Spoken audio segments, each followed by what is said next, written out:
Hello दोस्तों, स्वागत है आप सभी का हमारे चैनल यूपी एग्ज़ाम क्विज़र में। दोस्तों आज है 24 मार्च और आज के वीडियो में हम 24 मार्च से संबंधित करंट अफेयर्स के मोस्ट इंपॉर्टेंट क्वेश्चंस को डिस्कस करेंगे और हर एक क्वेश्चन से रिलेटेड आपको फैक्ट भी बताएंगे।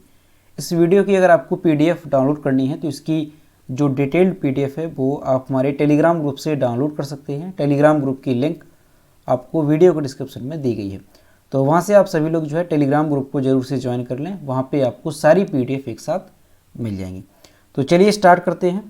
आज का सेशन शुरू करने से पहले हम कल के क्वेश्चंस का रिवीजन करेंगे। कल का पहला क्वेश्चन है ISSF विश्व कप निशानेबाजी चैंपियनशिप में पुरुषों की 10 मीटर एयर पिस्टल इवेंट में किसने गोल्ड मेडल जीता?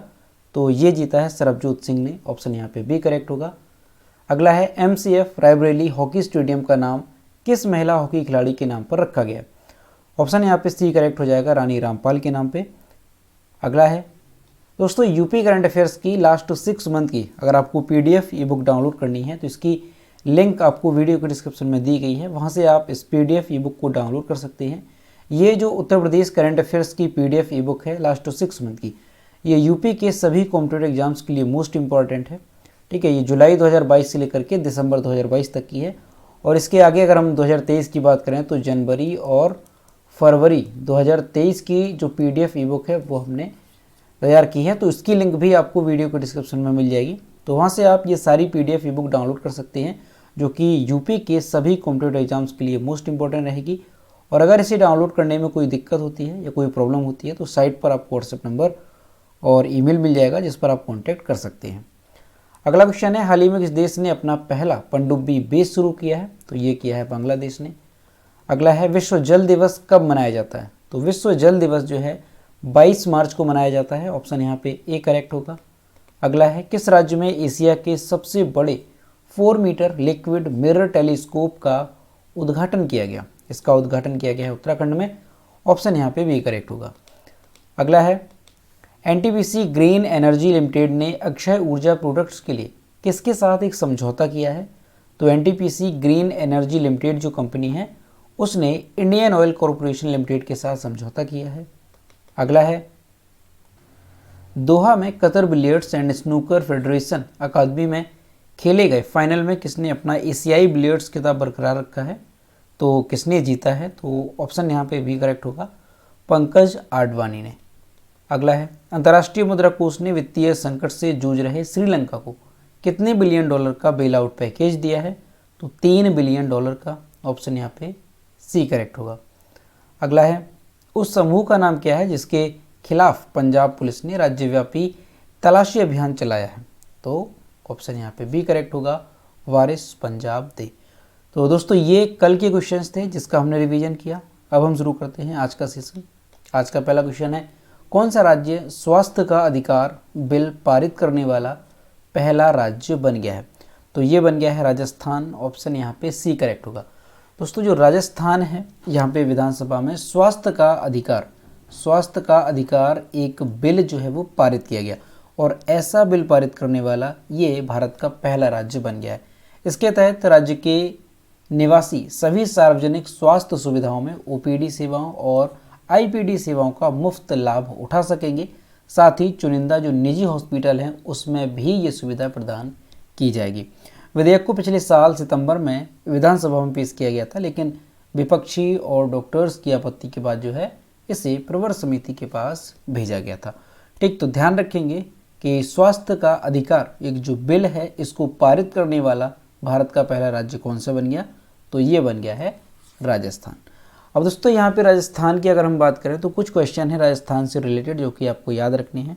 ठीक, तो पहला क्वेश्चन आपको क्या ध्यान रखना है कि भारत का जो 52वां टाइगर रिजर्व है वो कहाँ पे है? राजस्थान में। और कौन सा बना था? तो रामगढ़ विषधारी। ठीक, इसको ध्यान रखेंगे, रामगढ़ विषधारी टाइगर रिजर्व ये भारत का 52वां टाइगर रिजर्व है। कहाँ पे है? बूंदी राजस्थान। ठीक, इसके अलावा अगर हम बात करें कि भारत की जो पहली डिजिटल लोक अदालत है वो कहाँ पे शुरू हुई? तो वो भी राजस्थान में शुरू हुई। ये क्वेश्चन ध्यान रखेंगे। इसके अलावा विश्व का पहला संस्कार केंद्र जो है वो कहाँ पे स्थापित हुआ या कहाँ पे खोला गया? तो वो ध्यान रखेंगे आप, झुंझुनू राजस्थान। ठीक है, क्या है ये? विश्व का पहला संस्कार केंद्र, संस्कार केंद्र, इसको ध्यान रखेंगे, संस्कार केंद्र है ये विश्व का पहला, कहाँ पे है, झुंझुनू राजस्थान, जगह है झुंझुनू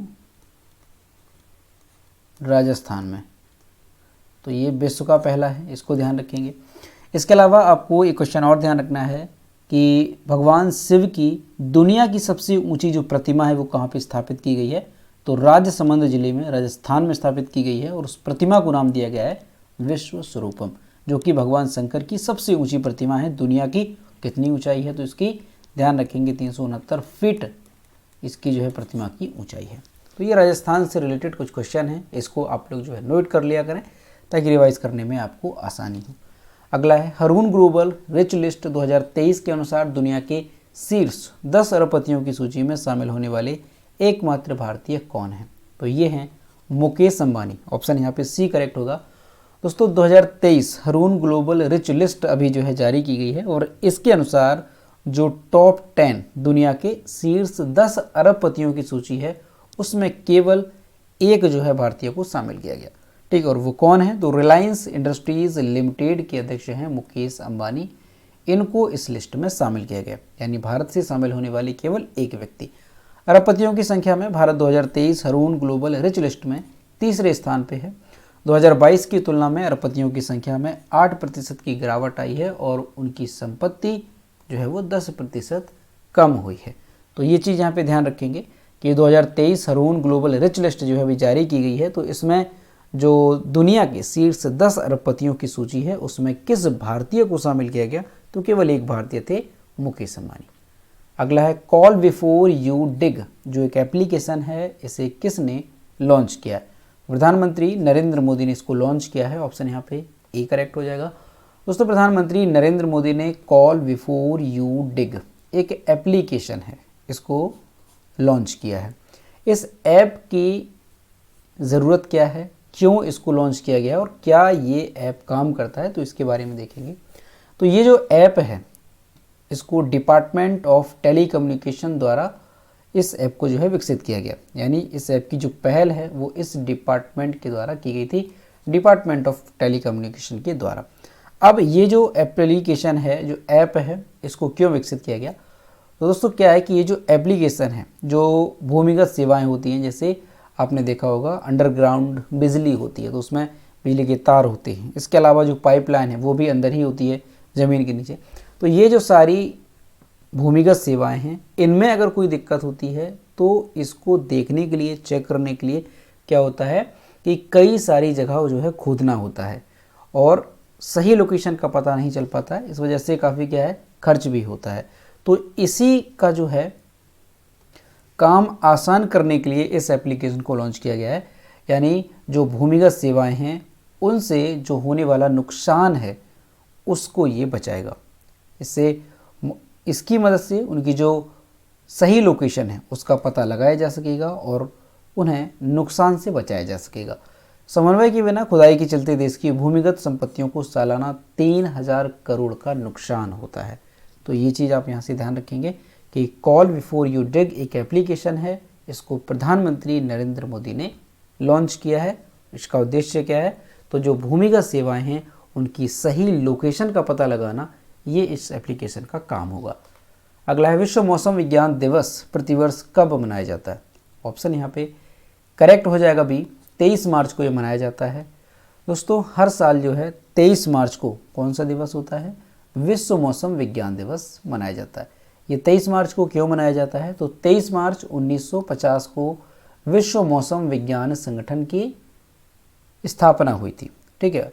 23 मार्च 1950 को विश्व मौसम विज्ञान संगठन की जो है स्थापना की गई थी और इसी की याद में ये दिवस मनाया जाता है। पहला विश्व मौसम विज्ञान दिवस 23 मार्च 1961 को मनाया गया था, ठीक है। जो संगठन है उसकी स्थापना 1950 में हुई थी, लेकिन जो दिवस है वो 1961 में पहली बार मनाया गया था। इसने मौसम विज्ञान और पृथ्वी विज्ञान के क्षेत्र में सदस्य राष्ट्रों के समन्वय के लिए 1951 में परिचालन शुरू किया। 2023 की थीम क्या है मौसम विज्ञान दिवस की, तो the future of weather climate and water across generation, ये जो है साल 2023 की विश्व मौसम विज्ञान दिवस की थीम रखी गई है, ठीक। तो यहाँ से आपको ध्यान रखना है कि ये क्यों मनाया जाता है। तो 23 मार्च 1950 को विश्व मौसम विज्ञान संगठन जो है इसकी स्थापना हुई थी। इसी की याद में ये दिवस मनाया जाता है। और जो विश्व मौसम विज्ञान संगठन है इसने 1951 में अपना काम शुरू किया था, परिचालन शुरू किया गया था। ठीक, अब यहाँ पे अगर हम बात करें विश्व मौसम विज्ञान संगठन की, तो इससे भी संबंधित कुछ बातें आपको ध्यान रखनी है। जैसे विश्व मौसम विज्ञान संगठन की स्थापना 23 मार्च 1950 को हुई, ये ध्यान रखेंगे। इसके अलावा इसका हेडक्वार्टर कहाँ पे है, ये वेरी इंपॉर्टेंट होता है। तो हेडक्वार्टर की अगर हम बात करें तो जिनेवा, ठीक है, ध्यान रखेंगे आप, जिनेवा स्विट्जरलैंड में इसका हेडक्वार्टर है विश्व मौसम विज्ञान संगठन का। ठीक, और अगर प्रेजेंट टाइम में हम अध्यक्ष की बात करें कौन है, तो गेरहार्ड एल्ड्रियन, ये जो है वर्तमान में इसके हेड हैं, अध्यक्ष हैं। अगला है घोड़ों का त्यौहार घोड़े यात्रा। ये एक घोड़ों का फेस्टिवल है। तो ये किस देश में मनाया जाता है, काफ़ी फेमस है ये। तो ऑप्शन यहाँ पे डी करेक्ट होगा, नेपाल में ये मनाया जाता है। दोस्तों घोड़े यात्रा ये क्या है, एक फेस्टिवल है जिसे घोड़ों के त्यौहार के रूप में भी जाना जाता है। ये 21 मार्च 2022 को नेपाल के ललितपुर में मनाया गया। घोड़े यात्रा उत्सव मल्ला शासन द्वारा मनाया जाता है। मल्ला शासन 13वीं से 18वीं शताब्दी के बीच का था। यह इस विश्वास के आधार पर प्रतिवर्ष मनाया जाता है कि इसका अवलोकन प्राचीन काल में गुरुमापा, जिसे तुंडी भी कहा जाता है, तो गुरुमापा नामक एक राक्षस पर विजय के उत्सव के रूप में शुरू हुआ था। तो इसी विश्वास के साथ जो नेपाल है वहाँ पे ये फेस्टिवल मनाया जाता है। तो ध्यान रखेंगे, काफ़ी फेमस है कि घोड़े यात्रा जो फेस्टिवल है ये कहाँ से रिलेटेड है, तो नेपाल से संबंधित है और ये घोड़ों का एक त्यौहार है। दोस्तों नेपाल की अगर हम बात करें तो नेपाल से ध्यान रखेंगे इसकी कैपिटल क्या है नेपाल की, तो काठमांडू नेपाल की कैपिटल है। इसके अलावा नेपाल की जो करेंसी है वो क्या है, तो नेपाली रुपया नेपाल की करेंसी है। और नेपाल की प्राइम मिनिस्टर कौन है प्रेजेंट टाइम में, तो पुष्प कमल दहल प्रेजेंट टाइम में नेपाल के क्या हैं, प्राइम मिनिस्टर हैं। ठीक, तो ये सारी बातें यहाँ से ध्यान रखेंगे नेपाल से। अगला है सऊदी अरब ग्रैंड प्रिक्स 2023 का टाइटल किसने जीता, तो सऊदी अरब ग्रैंड प्रिक्स 2023 जो है ये किसने जीती है, तो सर्जियो पेरेज ने। ऑप्शन यहाँ पे बी करेक्ट होगा। दोस्तों मैक्सिकन रेसिंग ड्राइवर हैं सर्जियो पेरेज, इन्होंने जो है सऊदी अरब ग्रैंड प्रिक्स 2023 का टाइटल अपने नाम किया। वहीं रेड बुल में उनके साथी मैक्स वर्स्टप्पन जो है ये रेस में दूसरे स्थान पर रहे। पिछले सीजन में रेड बुल ने 22 रेसों में से 17 रेस जीती थी। वहीं फरारी का प्रदर्शन अच्छा नहीं रहा। फरारी के कार्लोस सेंज और चार्ल्स लेक्लेयर क्रमशः छठे और 7वें स्थान पर रहे। इसमें आपको जो पहले स्थान पर रहे हैं उनका नाम ध्यान रखेंगे कि सऊदी अरब ग्रैंड प्रिक्स 2023 का जो खिताब है वो किसने जीता है, तो सर्जियो पेरेज ने जीता है। ये इंपॉर्टेंट रहेगा। अगला है अमेरिकी राष्ट्रपति जो बाइडेन ने किस भारतीय अमेरिकी अभिनेत्री को नेशनल ह्यूमैनिटी मेडल प्रदान किया। ऑप्शन यहाँ पे ए करेक्ट हो जाएगा, मिंडी कलिंग को। दोस्तों अमेरिकी राष्ट्रपति हैं जो बाइडेन, इन्होंने कहानीकारों की एक नई पीढ़ी को आवाज़ देने के सम्मान में भारतीय अमेरिकी अभिनेत्री हैं मिंडी कलिंग, इनको प्रतिष्ठित नेशनल ह्यूमैनिटी मेडल 2021 प्रदान किया। अब ये जो मेडल है नेशनल ह्यूमैनिटी मेडल 2021, तो ये जो अवार्ड है ये आर्ट्स क्षेत्र का सबसे ऊंचा पदक है, यानी कि आर्ट्स क्षेत्र का ये सर्वोच्च पदक है। इस अवसर पर अमेरिका की प्रथम महिला डॉक्टर जिल बाइडन, उपराष्ट्रपति कमला हैरिस आदि उपस्थित थे। ये जो अवार्ड है ये अमेरिका में कला के क्षेत्र में विशिष्ट उपलब्धि, समर्थन या संरक्षण के लिए दिया जाता है। ठीक, तो क्या ध्यान रखना है यहाँ से कि नेशनल ह्यूमैनिटी मेडल 2021 किसको दिया गया, तो भारतीय अमेरिकी अभिनेत्री हैं मिंडी कलिंग, इनको ये अवार्ड दिया गया। ठीक, अगर ये पूछा जाए कि नेशनल ह्यूमैनिटी अवार्ड जो है ये या नेशनल ह्यूमैनिटी मेडल जो है ये किस क्षेत्र में दिया जाता है, तो आर्ट्स के क्षेत्र में ये दिया जाता है और आर्ट्स के क्षेत्र में ये अमेरिका का सर्वोच्च पदक भी है। ठीक, तो ये चीज़ ध्यान रखेंगे 2021 का किसको मिला है, मिंडी कलिंग को। अमेरिका से भी ध्यान रखेंगे, राष्ट्रपति जो बाइडेन हैं, उपराष्ट्रपति कमला हैरिस हैं। कमला हैरिस भारतीय मूल की हैं और अमेरिका की जो कैपिटल है वो क्या है, वॉशिंगटन डीसी अमेरिका की कैपिटल है और अमेरिका की करेंसी क्या है, तो अमेरिकन डॉलर, ये अमेरिका की करेंसी है। अगला है भारत में शहीद दिवस कब मनाया जाता है। ऑप्शन यहाँ पे करेक्ट हो जाएगा 23 मार्च, ऑप्शन एक यहाँ पे ए करेक्ट होगा। दोस्तों शहीद दिवस हर साल 23 मार्च को भगत सिंह, शिवराम, राजगुरु और सुखदेव थापर की शहादत की याद में मनाया जाता है, जिन्हें अंग्रेजों ने फांसी दे दी थी। भगत सिंह और सुखदेव को 23 साल की उम्र में फांसी दी गई थी, जबकि राजगुरु केवल 22 साल के थे। लाला लाजपत राय की हत्या का बदला लेने के लिए उन्होंने 8 अप्रैल 1929 को केंद्रीय विधानसभा पर बमबारी करने का प्रयास किया गया था और इसी के चलते भगत सिंह, शिवराम, राजगुरु और सुखदेव थापर को क्या दिया गया था, फांसी दी गई थी। और इसी वजह से 23 मार्च को जो है हर साल शहीद दिवस मनाया जाता है। और दोस्तों ये जो फांसी है वो कब दी गई थी, तो 23 मार्च 1931 को ये फांसी दी गई थी। ठीक है, भगत सिंह, शिवराम, राजगुरु और सुखदेव थापर को फांसी दी गई थी 23 मार्च 1931 को, और इसी वजह से 23 मार्च को जो है शहीद दिवस के रूप में मनाया जाता है। इसके अलावा आपको याद होगा जो महात्मा गांधी हैं उनकी पुण्यतिथि पर भी शहीद दिवस के रूप में मनाया जाता है। तो वो कब होता है, तो वो 30 जनवरी को होता है। तो इसलिए ध्यान रखेंगे कि भारत में 2 तिथियां जो है शहीद दिवस के रूप में मनाई जाती हैं। एक तो है आपकी 23 मार्च और एक होती है 30 जनवरी। ठीक, तो ये ध्यान रखेंगे, 30 जनवरी महात्मा गांधी की पुण्यतिथि है और 23 मार्च को शिवराम, राजगुरु, भगत सिंह और सुखदेव को फांसी दी गई थी। अगला है गिनीज वर्ल्ड रिकॉर्ड्स द्वारा किसे विश्व स्तर पर सबसे लोकप्रिय कलाकार नामित किया गया। ऑप्शन यहाँ पे बी करेक्ट होगा, द वीकेंड। ठीक है, यहाँ पर आप इनकी इमेज देख सकते हैं, ये पॉप स्टार हैं द वीकेंड। इनको जो है अभी क्या सबसे लोकप्रिय, विश्व का सबसे लोकप्रिय कलाकार नामित किया गया है गिनीज वर्ल्ड रिकॉर्ड्स के द्वारा। दोस्तों 22 मार्च 2023 को गिनीज वर्ल्ड रिकॉर्ड्स के अनुसार द वीकेंड, ठीक है, एक पर्सन है, एक पॉप स्टार है, ये अभी आपको इमेज दिखाई, ये नाम है उनका। तो इन्हें जो है दुनिया में सबसे लोकप्रिय कलाकार का नाम दिया गया। संगीत उद्योग में कुछ सबसे बड़े नामों के लोकप्रिय स्ट्रीमिंग प्लेटफॉर्म डेटा का विश्लेषण करने के बाद संगठन ने पॉप स्टार को ये खिताब दिया है। गिनीज वर्ल्ड रिकॉर्ड सालाना प्रकाशित होने वाली एक संदर्भ पुस्तक है जिसमें प्राकृतिक दुनिया के शीर्ष विश्व रिकॉर्ड सूचीबद्ध हैं। तो ध्यान रखेंगे आप कि गिनीज वर्ल्ड रिकॉर्ड्स ने किसे दुनिया में सबसे लोकप्रिय कलाकार का नाम दिया, तो द वीकेंड को, और यहाँ पे आप इनकी इमेज देख सकते हैं। अगला है बुंदेलखंड क्षेत्र में कुल कितने सौर पार्कों को मंजूरी दी गई है। तो ऑप्शन नंबर यहाँ पे बी करेक्ट होगा, 8। दोस्तों केंद्रीय ऊर्जा जो मंत्री हैं R.K. सिंह, उन्होंने बताया कि बुंदेलखंड क्षेत्र में 4,995 मेगावाट की कुल क्षमता वाले 8 सौर पार्कों को मंजूरी दी गई है। ठीक, उद्देश्य क्या है इसका, क्यों ऐसा किया जा रहा है, तो सरकार ने सौर ऊर्जा के उत्पादन को बढ़ाने के लिए इस तरह के प्रोजेक्ट्स को बढ़ावा दे रही है। ठीक है, सौर ऊर्जा को बढ़ावा मिले, इस वजह से ऐसा किया जा रहा है। ये जानकारी केंद्रीय नवीकरणीय ऊर्जा मंत्री R.K. सिंह ने लोकसभा में दी है।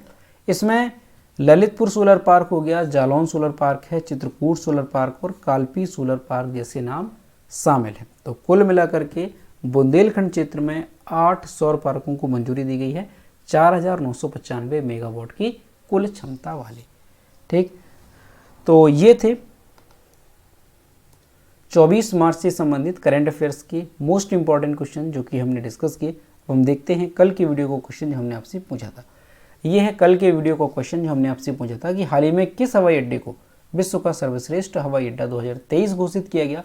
ऑप्शन इसका ए करेक्ट था, चांगी अंतर्राष्ट्रीय हवाई अड्डा, और लगभग सभी स्टूडेंट्स ने इसके सही जवाब किए। और मैं आपसे हर रोज़ कहता हूँ कि जो भी क्वेश्चन आपसे पूछा जाए तो सभी लोग क्वेश्चन का आंसर जरूर किया करो। ये है आज का क्वेश्चन।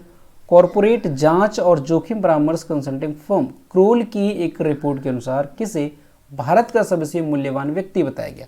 यहाँ पे जो भी करेक्ट आंसर है वो आपको कमेंट बॉक्स में बताना है और सभी लोग क्वेश्चन का आंसर करेंगे। और दोस्तों अगर अभी तक आप हमारे चैनल पर नए हैं तो चैनल को सभी लोग जो है सब्सक्राइब ज़रूर करें और इसे अपने दोस्तों के साथ शेयर भी किया करें। वीडियो को दोस्तों के साथ शेयर करें। और वीडियो कैसा लगा, अगर वीडियो पसंद आया हो तो सभी लोग वीडियो को लाइक किया करो। तो मिलते हैं नेक्स्ट वीडियो में। Thank you.